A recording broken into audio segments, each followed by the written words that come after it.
So, everybody, good morning, good evening, good afternoon. And talking about raising a gentleman in the hood. What does it mean to raise a gentleman in the hood? A gentleman in the hood. Um, like I talked about before, I'm a Mexican born and raised in Southern California. I come from San Diego, and I've seen my fair share of fatherless children. Haven't seen too many motherless children. I know they're out there. But my background is fatherless children. The dad's in jail, or dad just doesn't give a damn, took off, nowhere to be seen. And so you have a generation of youth asking, "Where's my dad? Why isn't my dad here? What does it mean to be a man? What are my expectations of another man? What are my expectations of me being a man and me fulfilling the role of being a man?"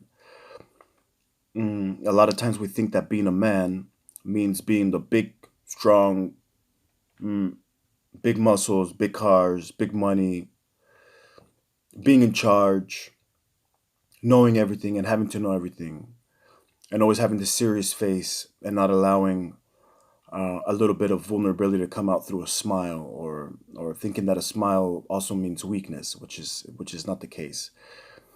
Um, Once again, the reason why I'm making these videos is because I've had experience. I've seen it with my own eyes. What it means for a child, for a youth, for an adolescent, for a grown up to not know what it means to have a father. I know this. And I'm very thankful that I do have a father, that I do know my dad, that I have a close relationship with my father, that I've learned a lot from him. Things haven't always been easy. I'm not the perfect man, nobody to judge, but I do have a father. And I realized at the age of 35 how important it is to have somebody to come to and say, "Hey, I need help in this. I don't know this. I've never been down this road. What do you think?"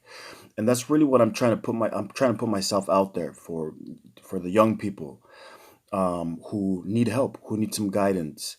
And I want to start with this first story. I heard about a I saw this video on the internet about a young black man. I'd say he's in his mid-teens in a small town in Africa. He was either born deaf or started losing his hearing at a very young age, and he being in a very small town, very small village of, I don't know, 10 people, something like this, very, very small village. He didn't learn sign language. He didn't learn how to communicate. He didn't know how to express himself. He didn't know how to let out the anger, the joy, because he had nobody to communicate this with.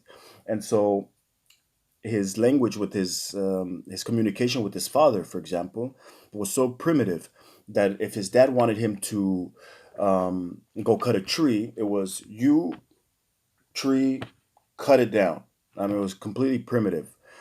Um, Finally, there's some journalists came and spoke with him and tried to interview the whole situation, try to capture the whole situation, and his body language was so disturbed. I had never in my life seen a body language so disturbed like what I see in this boy. He was completely like, just kind of leave me alone. I'm so frustrated and so I've never seen something like that. I found it to be such a sad thing. And they finally convinced him to go get. They introduced him to a teacher who was also deaf, sign language teacher, and so finally they convinced him to go to the school to learn sign language. When he walked into the school, he got there a little late, so he sat down. Everybody was kind of already doing their thing, and he sat down and still with the same body language of just kind of disturbed and leave me alone, and this kind of sucks, and then he starts to notice how people are doing what the teacher is asking them to do. And the teacher had a picture on the wall with different animals.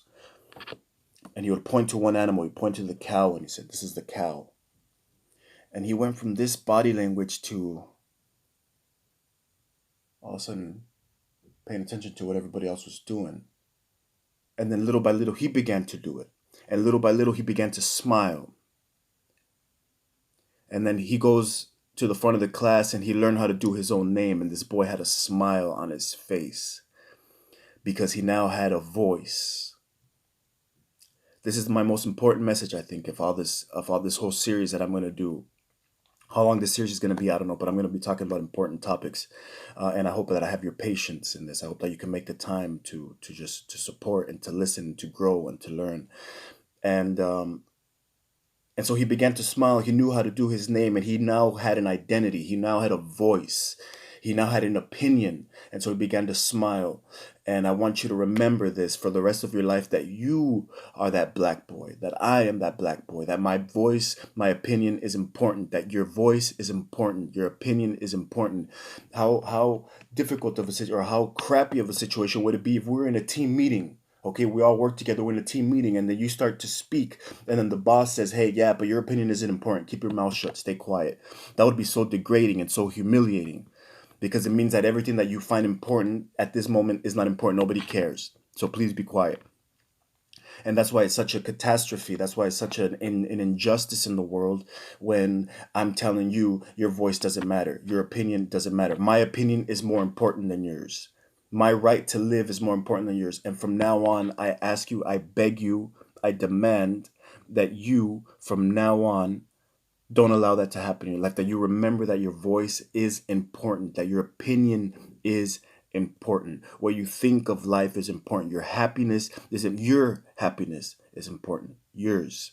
It is important. Like it's a fact now that it is important that your voice is important. Your opinion, how you see life, your beliefs are important. How you choose how you choose to live your life is important. These things are important.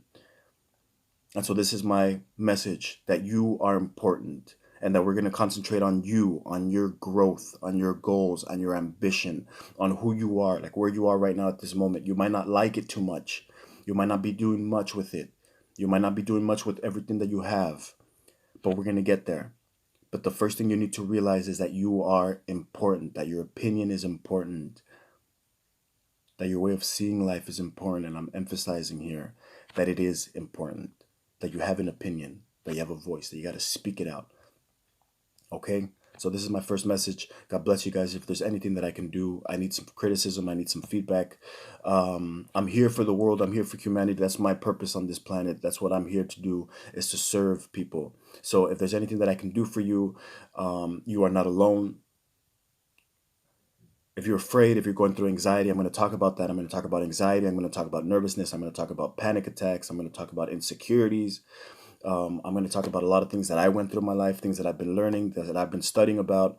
And so, yes, that's my message. Have yourselves a beautiful day. Remember today, you are important. Your voice matters.